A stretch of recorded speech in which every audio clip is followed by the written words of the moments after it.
बिस्मिल्लाहिर्रहमानिर्रहीम। तबारकल्लज़ी नज़्ज़लल फ़ुरक़ान अला अब्दिही लियकून लिलआलमीन नज़ीरा। कि बच्चों की नफ्सियात पे आप मेहनत करें, बच्चों की नफ्सियात को पहचानना सीखें। ठीक है। जब बच्चों की नफ्सियात को सीखना शुरू किया है, अल्हम्दुलिल्लाह हमारे मदरसे में डंडा नहीं है। 25 बच्चों की क्लास है हिफ्ज़ की, हमारे यहाँ डंडा नहीं है। तो आपसे मैं ये सवाल करता हूँ, आप मुझे ये बताएं कि कुरान करीम को देखकर बंदा अच्छी तरह पढ़े और उसके बाद बंदा तसलसल से अगर कुरान याद करे तो कितना अरसा लगना चाहिए? उस्ताद जी मेरे अंदाज़े में कम से कम 9.5 माह लगने चाहिए, इससे ऊपर नहीं। 9.5 माह मतलब 1 साल नहीं? 1 साल नहीं लगना चाहिए नहीं। और मज़े की बात मैं आपको बताऊं ये कि हम सुनते रहते हैं पढ़ना पढ़ना पढ़ना चाहिए, पढ़ना चाहिए। पढ़ना ऐसे नहीं चाहिए, ठीक है, कि हम पढ़ें और अपने कानों को भी आवाज़ ना आए। मज़े की बात जो है वो ये है कि बंदा इतना ऊंचा पढ़े कि अपने कानों को भी सुनाई दे और वो दिमाग में भी बैठे। मेरे पास एक बच्चा चल रहा है, उस बच्चे को उसके वालिदैन कहते हैं कि हमने इसको दाखिल करवाया हुआ है, 4.5 साल हुए हैं मदरसे में और इसका भी दूसरा पारा है, ठीक है। ये मेरे पास उससे आए हुए 6 माह हुए हैं। अल्हम्दुलिल्लाह इस वक्त उसके 7.5 पारे होने वाले हैं। उसकी मेन वजह यह है कि मैंने उस बच्चे का फट्टा अपने पास रखवाया है और मैंने उससे टारगेट दिया हुआ है कि तेरा सबक याद की आवाज़ में जानी चाहिए। ठीक है, ठीक है। 7.5 पारे उसके हो गए हैं। कल उसके वालिद आए और मुझे कहते हैं उस्ताद जी ये 500 रुपये आपका इनाम है। मैंने कहा किस चीज़ का? मुझे कहता है कि 3.5 साल मेरा बच्चा एक मदरसे में पढ़ता रहा है, वो 2 पारों से या 1.5 पारों से ऊपर नहीं किया। ठीक है। आज मेरे बच्चे के 7 पारे हो रहे हैं, 7.5 पारे हो रहे हैं, ये कैसे हुआ? मैंने कहा आप कल मगरिब के टाइम आना। ठीक है। वो मगरिब के टाइम आया है, मैंने उसे दिखाया। मैंने कहा ये देखे आपका बच्चा इधर मेरे पास बैठा हुआ। कहता बैठा है, देख रहा हूँ। मैंने कहा अब अगली बात सुनो, इसके पढ़ने की आवाज़ आपको आ रही है? कहते जी उस्ताद जी आ रही है। मैंने कहा असल चीज़ ये हम पढ़ते हैं, कुरान पढ़ते हैं, अल्हम्दुलिल्लाह सारे जो मुसलमान हैं कुरान पढ़ते हैं, हाफिज़ भी पढ़ते हैं, गैर हाफिज़ भी पढ़ते हैं। उसके पीछे मेन वजह ये होती है कि हम दिल में पढ़ने की कोशिश करते हैं। अपने आप को इतना क्या नाम है नफीस समझते हैं कि मेरी आवाज़ फट ना जाए, मेरी आवाज़ को कुछ हो ना जाए, मुझे कुछ हो ना जाए। ऊंचा नहीं पढ़ते। जब तक बंदा इतना ऊंचा नहीं पड़ेगा ना कि अपने कानों को सुनाई दे और उसके दिमाग में बैठेगा, मैं खुदा की कसम कहता हूँ कि आपको 101% कहता हूँ, ऊंचा पढ़ना शुरू कर दें। जितने मर्जी कुन ज़ेन तालिब इल्म ले आओ मेरे पास, मैं इंशाअल्लाह अज़ीज़ उस तालिब इल्म को 2 साल में हिफ्ज़ करवा के दूंगा। मैं गारंटी के साथ कहता हूँ। अल्लाह अकबर। कोई तालिब इल्म ले आओ, जितना मर्जी कुन ज़ेन ले आओ, जिस इलाके का मर्जी ले आओ। और मज़े की बात यह है मदारिस वाले 6-6 महीने भाई कायदे पे लगा देते हैं। मेरे यहाँ जो कायदा पढ़ाया जाता है सबसे ज़्यादा टाइम 11 दिन या 21 दिन, बहुत हद हो तो 25 दिन में हम कायदा पढ़वा देते हैं बच्चे। अल्लाह अकबर। मैं उस दिन एक बच्चा है, बड़ा पसमानदा इलाके का बच्चा था, वो आया है, वो किसी और मदरसे से पढ़ के भी आया कायदा। मेरे पास जब पहुँचा है तो कायदा शुरू करवाया, मैंने उसे बिस्मिल्लाह करवाई सोमवार को। तो वो बच्चों से पूछता है कि ये 6 महीनों में कायदा पढ़ाएंगे? अच्छा। उसमें मेरे शागिर्द ने उससे कहा है, उसने कहा ये कारी साहब 3 दिन में 3 दफ़ा सबक सुनते हैं, सुबह, दोपहर और शाम को। ये तेरा कायदा 9 दिनों में ख़त्म है। कायदे के 16 सफ़े हैं टोटल। ज़हर है, डॉक्टर के पास पता जाएगा तो 3 टाइम दवाई नहीं लेगा तो आराम कैसे आएगा?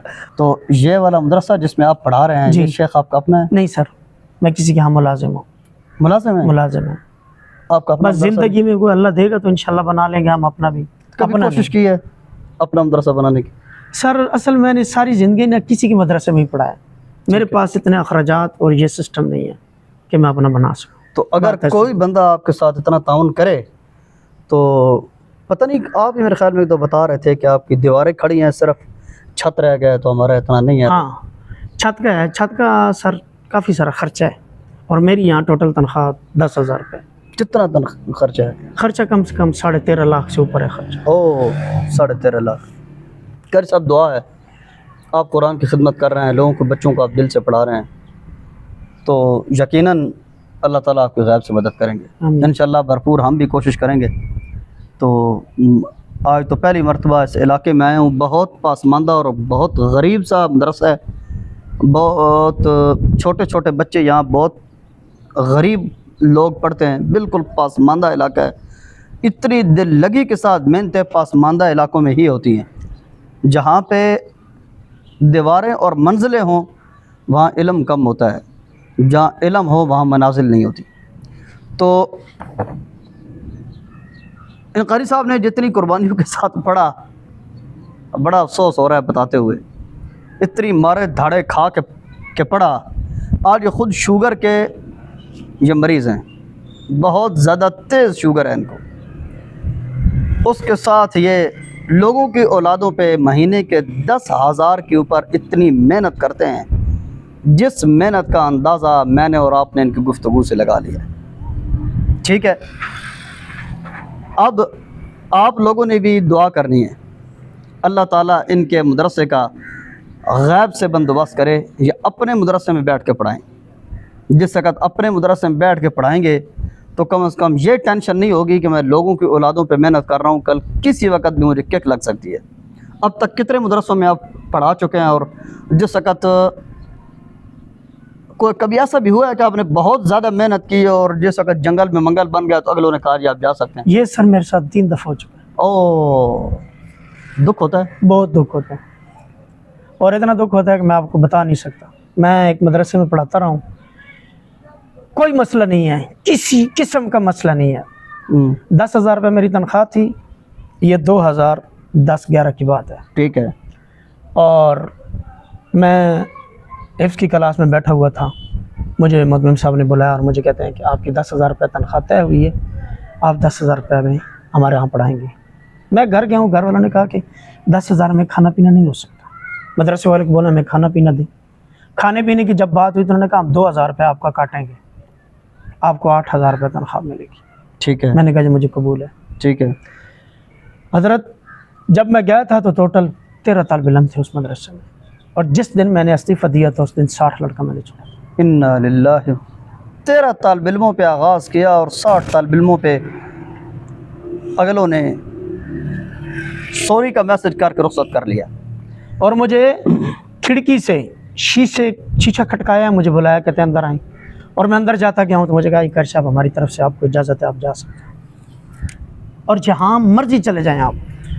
आपके पास 3 दिन का टाइम है, आप यहाँ से अपना सामान बीवी बच्चे ले जाना 3 दिन के टाइम के अंदर अंदर। इतनी ज़्यादा कुर्बानियों से हिफाज़ करने के बाद आज जो कुरान के खुद्दाम हैं वो इतनी थोड़ी सी तनख्वाह पे इतने पासमानदा इलाके में इतना कीमती ज़ख़ीरा तैयार कर रहे हैं। सवाल आपसे, आप मुझे बताइए क्या ये कुरान का एहतराम है या कुरान की बेअदबी है या नहीं है, या सिर्फ़ कुरान की वो बेअदबी है जो हमारे घर के ताकचों में रखा हुआ कुरान है। लेकिन इतना पासमानदा और इतना मुहज़्ज़ब किस्म का हाफिज़ कुरान, इतना मजबूत किस्म का कारी, इतना पासमानदा इलाके में पढ़ाने वाला, लोगों की नस्लों पे इतनी ज़्यादा मेहनत करने वाला, ख़ुद शुगर का इंतहाई ज़्यादा मरीज़ कि जो मामूली किस्म की टेंशन बर्दाश्त नहीं कर सकता, वो सुबह से शाम तक मेरी और आपकी नस्लों को मामूली सी तनख्वाह पे संवारने के लिए दरसगाह में बैठा हुआ है। अब ये एक ऐसा इलाका है जिसका एड्रेस देने के लिए मुझे इन्होंने मना किया कि मैं अल्लाह का कुरान सिर्फ़ अल्लाह की रज़ा के लिए पढ़ा रहा हूँ। आपने मेरे मदरसे का, मेरे इलाके का एड्रेस किसी को नहीं देना। आपने सिर्फ़ मेरे साथ मुलाकात करनी है और आपने मुझसे कुरान करीम हिफ़्ज़ करवाने का मवाद लेना है और यहाँ से रुखसत होना है। बड़ी मुश्किल से मैंने इनसे टाइम लिया। इलाके का पता मैं नहीं बता सकता, इनके साथ मुलाकात का मैं पता नहीं बता सकता। अलबत्ता यह है, मैं और आप, हम सब की ज़िम्मेदारी है, जहाँ दीवारें उन्होंने अपनी कोशिश से बना ली हैं वहाँ छत के लिए कोशिश करना ये मेरा और आपका काम है। अगर वो छत बन जाती है, इनका मदरसा जो है ना, उसके साए में कल कोई और बैठेगा। लेकिन जितनी दिल आवेज़ ये लोग कुरान के लिए मेहनत कर रहे हैं, इनके मदरसे का छत पक्का हो या ना हो, लेकिन मेरी और आपकी कब्र का छत पक्का हो जाएगा। अगली एक मुफीद वीडियो तक के लिए अपने मेज़बान कारी अबू बकर हयात को इजाज़त दीजिए। अस्सलामु अलैकुम व रहमतुल्लाहि व बरकातुहू। अल्लाह हाफ़िज़।